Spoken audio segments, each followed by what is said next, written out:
Assalamualaikum warahmatullahi wabarakatuh. Kita kembali lagi pada Bincang-Bincang CX Talks pada Selasa sore ini bersama tamu kita, Ibu Eva Nur dari Sinexis International. Selamat sore Mbak Eva. Selamat sore. Wah, kayak cerah sekali nih hari ini. Ya, hari ini soalnya kita mau bincang-bincang mengenai customer experience. Jadi harusnya ceria. Oke. Nah, bicara mengenai customer experience ya, kita lihat bahwa customer experience sama cyber security itu seperti berlawanan arah, Mbak Eva. Betul. Gimana pandangan Mbak Eva mengenai hal ini? Ya, ini menarik karena di satu sisi kita kalau di bisnis itu customer experience itu penting sekali. Dan kalau bisnis itu kan jadi prioritas.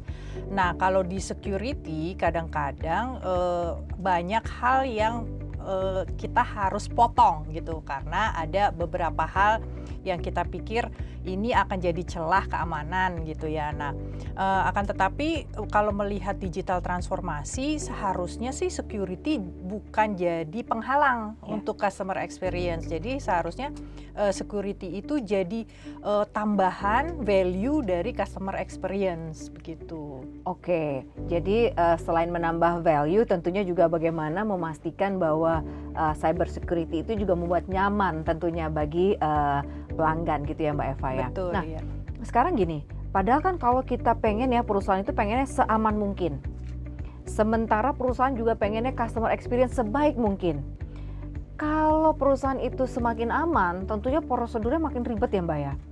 Kira-kira gimana tuh Mbak Membalance-nya, ya. Jadi gini, jadi sebetulnya keamanan dibikin ribet itu tidak begitu gitu ya.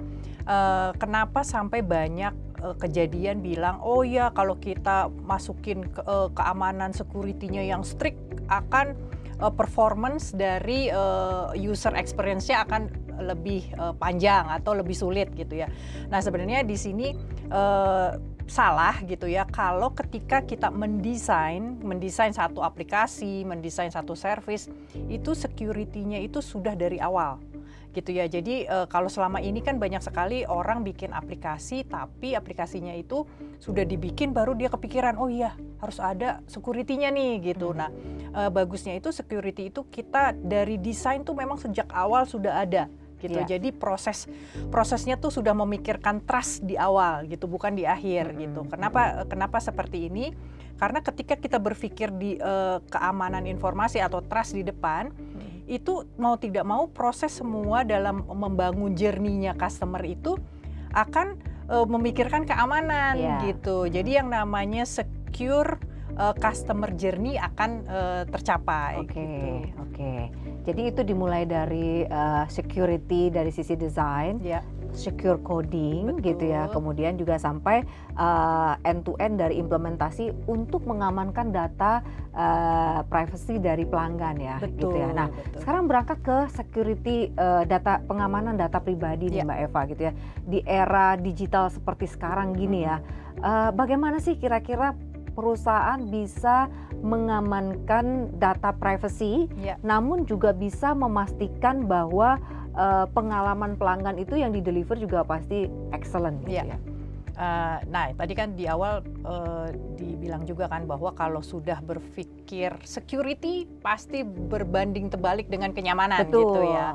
Nah, sebetulnya kita harus ketemu gitu ya, balance gitu, menyeimbangkan antara kebutuhan bisnis dan juga keamanan informasi atau keamanan siber. Nah, gimana nih ketemunya? Biasanya ketemunya itu ya tadi di desain gitu ya. Jadi kita di desain sudah dibuat sedemikian rupa sehingga seimbang antara kebutuhan bisnis dan kebutuhan keamanan dari keamanan informasi atau data privasinya pelanggan. Nah, bagaimana perusahaan menciptakan itu gitu ya, menciptakan trust tersebut.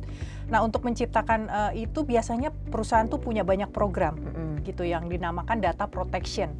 Nah, programnya itu dilakukan tadi end to end dari awal sampai akhir gitu, sampai aplikasi atau service itu berjalan terus dan dilakukan juga tes terus menerus sehingga memastikan bahwa tidak ada kebocoran gitu. Nah, jadi biasanya kalau perusahaan itu punya yang namanya data protection program. Iya. Gitu. Bagaimana data protection program itu dilakukan, biasanya banyak sekali tuh. Dari mulai tadi desainnya sudah secure gitu, terus kemudian codingnya gitu ya, developmentnya, sampai testing sebelum live gitu, dan sudah live pun akan dimonitor dan terus juga dites, kalau ada perubahan dites lagi gitu, sehingga customer pun merasakan bahwa oh kita nyaman dan aman nih gitu. Oke. Jadi kalau dari sisi customer journey itu mulai dari explore sampai dengan terminate itu dipastikan security selalu menjadi priority gitu ya. Betul, ya. Sehingga karena security ini juga walaupun dia berbanding terbalik dengan kenyamanan, pelanggan itu tetap merasa aman gitu ya kan, dalam berinteraksi dengan perusahaan gitu ya. Nah, sekarang lagi marak nih Mbak Eva, pinjol. Nah, ya kan? Sekarang lagi rame nih pinjol, data pribadi itu dipakai untuk pinjol dan lain sebagainya. Bahkan ada orang yang bilang bahwa jangan sampai nih kita pinjaman online pinjol lama-lama jadi benjol. Nah, sebagai pelanggan, bayangkan kalau misalnya kita ini pelanggan pinjol nih, apa aja nih yang perlu kita waspadai Mbak Eva nih? Ya, jadi kalau pinjol ini yang jadi masalah itu adalah sebetulnya pinjaman online yang ilegal. Gitu ya. Kalau pinjaman online yang legal, mereka sudah melakukan prosedur sesuai dengan aturan. Karena yang legal ini harus terdaftar di OJK.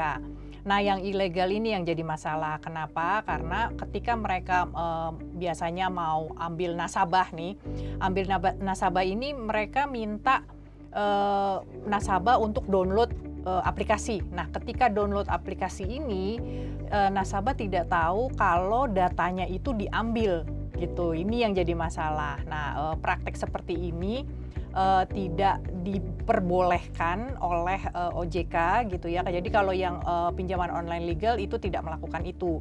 Tapi yang ilegal ini nih yang jadi masalah. Nah, bagaimana masyarakat gitu ya untuk pinjaman online ini bisa istilahnya tidak sampai jadi korban gitu ya. Jadi, nah kalau yang ilegal itu banyak sekali, itu sampai ratusan gitu ya. Jadi untuk tahu pinjaman online itu legal atau tidak, bisa cek juga di websitenya OJK mana saja perusahaan yang legal gitu ya.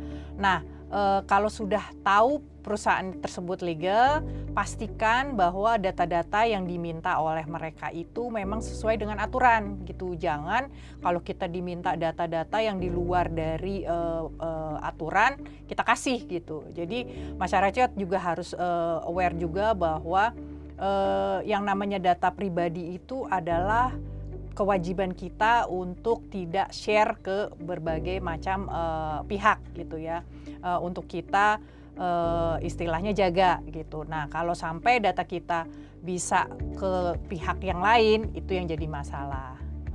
Saya rasa sih kalau pinjol seperti itu. Menarik sekali Mbak Eva. Jadi tadi Mbak Eva bilang ada seratusan yang ilegal. Ya. Yang legalnya ada berapa Mbak? Yang ilegalnya itu banyak sekali, 300 lebih. 300 lebih yang legal. Yang ilegal. Yang ilegal. Yang legal? Yang legalnya itu ratusan juga gitu ya.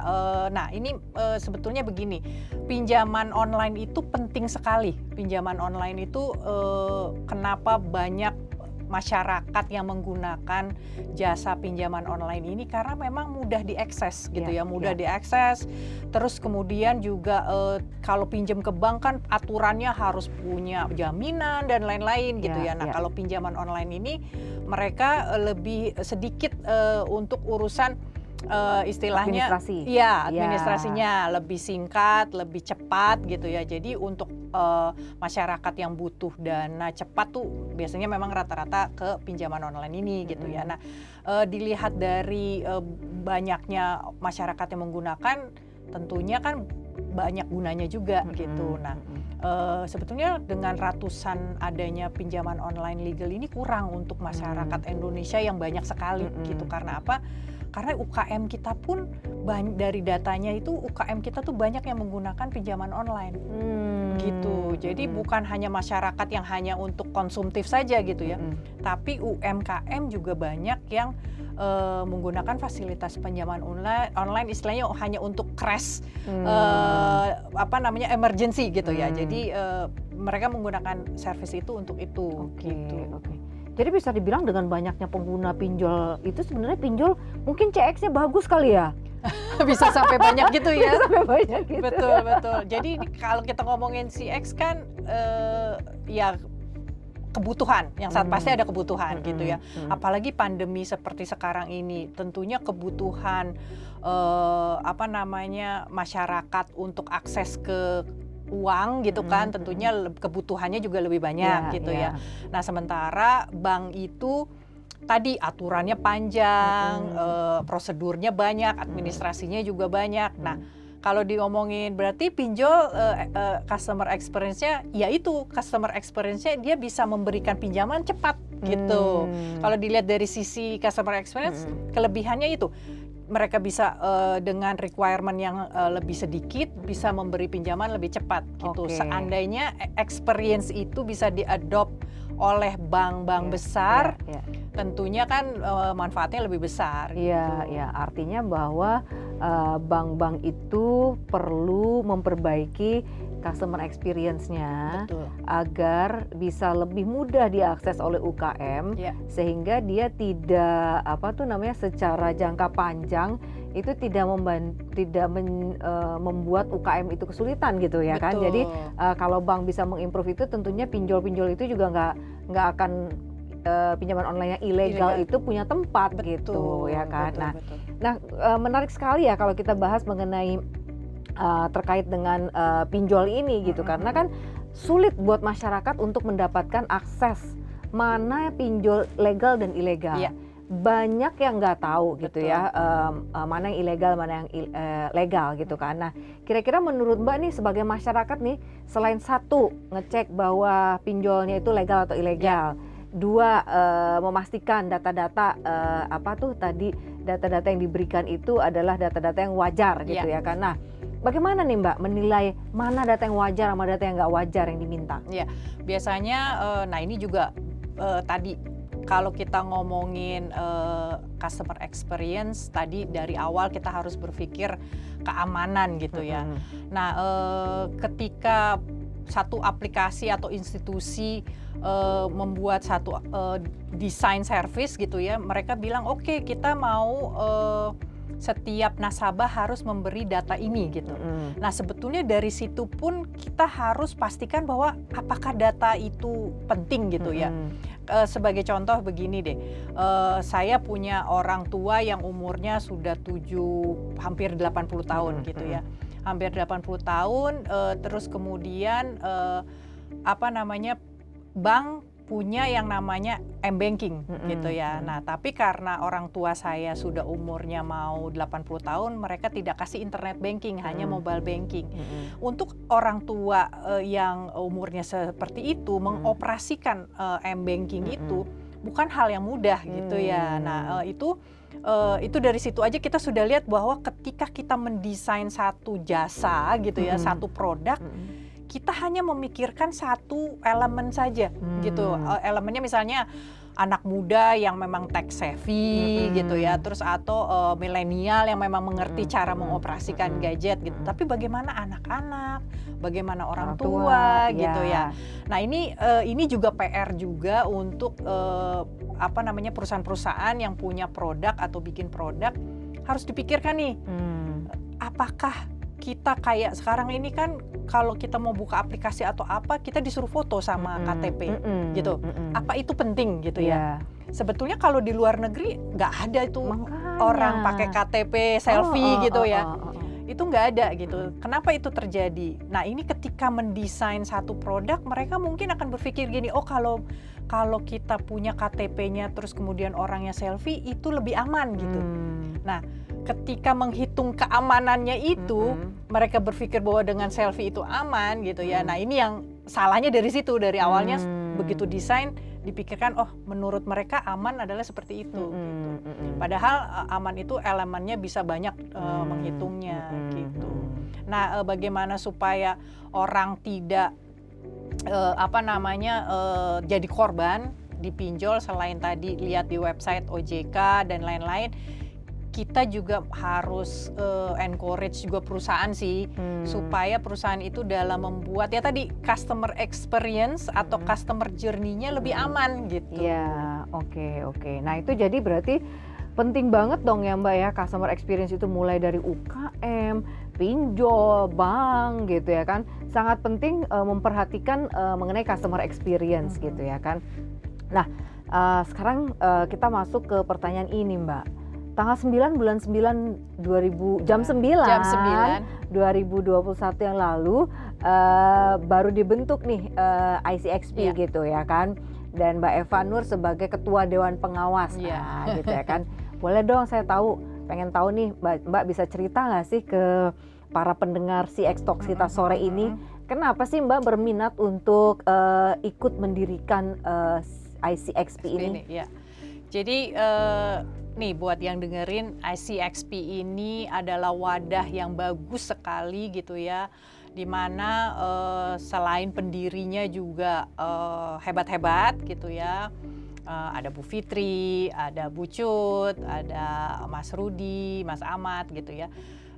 Ini penting sekali gitu, dan kita encourage yang lain juga untuk ikut bergabung, karena ICXP ini adalah wadah untuk para profesional yang ya punya minat gitu ya, punya minat atau memang bekerja di area customer experience. Nah, area experience ini bisa sangat luas sekali gitu ya. Jadi bukan hanya ngomongin customer service saja gitu ya, bukan hanya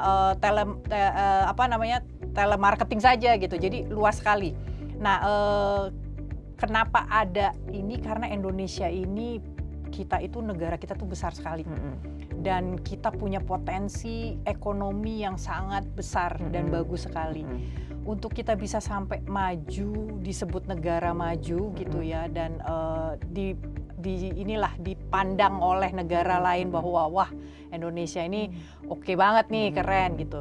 Kita SDM-nya pun harus oke. Betul. Gitu. Nah, saya sebetulnya sudah melihat bahwa SDM Indonesia itu bagus sekali. Nah, dengan adanya wadah ini, saya yakin orang-orang pintar gitu ya, banyak yang ingin memberi kontribusi gitu. Nah, semoga juga di wadah ini banyak orang yang berminat, yang memang sudah pintar, sudah punya banyak ilmu untuk bisa sharing. Bisa sharing sehingga bisa bermanfaat untuk banyak masyarakat, dan nantinya banyak SDM kita yang mengerti CX gitu ya, dan bisa membantu industri juga gitu. Oke. Apalagi baru-baru ini diumumkan Bapak Presiden Jokowi sebagai presiden untuk G20 ya. Nah, dan tahun depan itu katanya meetingnya itu di Bali. Betul. Gitu kan. Nah, nggak mungkin dong kalau kita talenta-talentanya ini ataupun juga pariwisata di Bali itu nggak siap. Betul. Nggak memberikan customer experience yang bagus kepada tamu-tamu negara G20 yang akan datang gitu. Apalagi ini kita kan habis pandemi nih Mbak Eva. Betul, ya kan. Ya. Kira-kira bagaimana nih Mbak Eva perusahaan-perusahaan itu mempersiapkan diri untuk after pandemi gitu ya, dari sisi customer experience-nya? Jadi customer experience itu saya bisa bilang setelah pandemi itu, sebelum pandemi saja sudah penting gitu ya. Apalagi setelah pandemi. Kenapa? Karena semua negara nanti akan membuka istilahnya negaranya lagi gitu ya, untuk ekonomi, untuk turis dan lain-lain. Bisa dibayangkan semua negara berlomba untuk mendapatkan turis gitu kan. Nah, kita di Indonesia dengan banyaknya istilahnya destination yang bagus-bagus, kita harus sudah dari sekarang nih gitu mempersiapkan. Jadi ketika buka semua, ekonomi sudah mulai maju, SDM kita bisa siap gitu ya, dan industri juga siap gitu. Jadi ini waktu yang tepat nih, waktu yang tepat untuk kita mulai mempersiapkan CX kita gitu. Dari sisi nation, industri dan lain-lain. Gitu. Jadi sekarang ini adalah paling pas banget ya.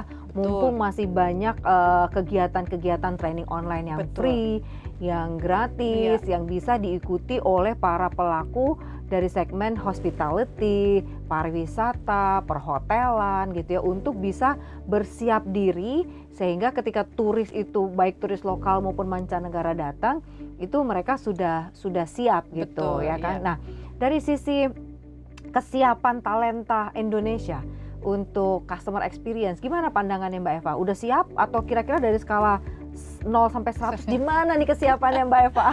Oke, jadi ada cerita menarik juga sih kenapa sampai ICXP ini ada gitu ya. Jadi kebetulan di salah satu perusahaan yang saya pimpin itu kita membantu satu perusahaan untuk customer experience.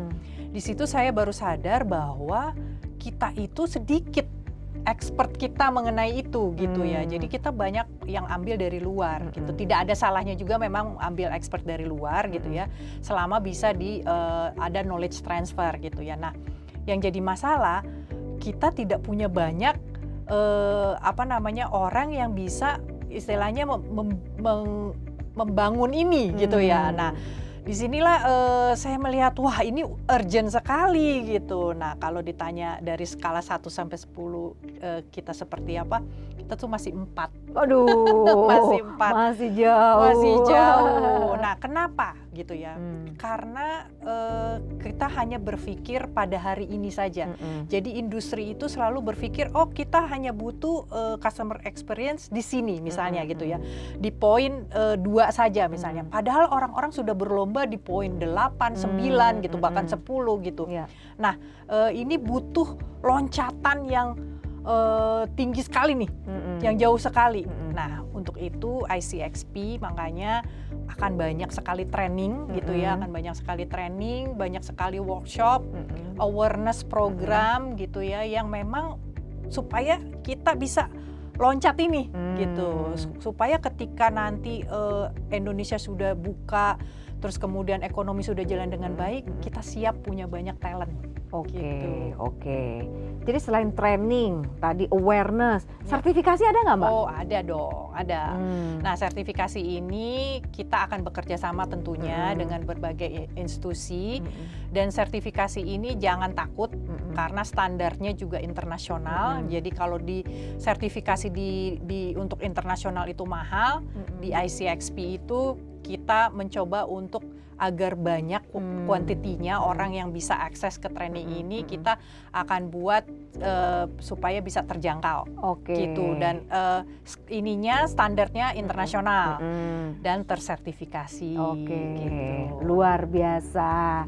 Saya kira kita bincang-bincangnya tadi udah lengkap ya Mbak ya, mulai dari keseimbangan antara CX dengan cyber security, bahwa cyber security atau itu harus dipikirkan mulai dari tahap desain sampai dengan implementasi ya kan. Kemudian yang kedua adalah dari sisi pinjol gitu ya. Pinjol itu harus waspada biar nggak benjol. Harus dicek tadi mana yang pinjol legal, mana yang ilegal di websitenya OJK ya. Kemudian abis itu juga harus dicek juga apakah informasi yang diminta itu wajar atau tidak gitu ya. Kemudian yang terakhir tadi kita sudah membahas mengenai pentingnya ICXP bagi Indonesia. Selesai sudah bincang-bincang kita mengenai CX dengan tamu istimewa kita, dengan Mbak Eva Nur dari Synexis International. Sobat CX, terima kasih atas perhatiannya. Sampai jumpa pada sesi berikutnya.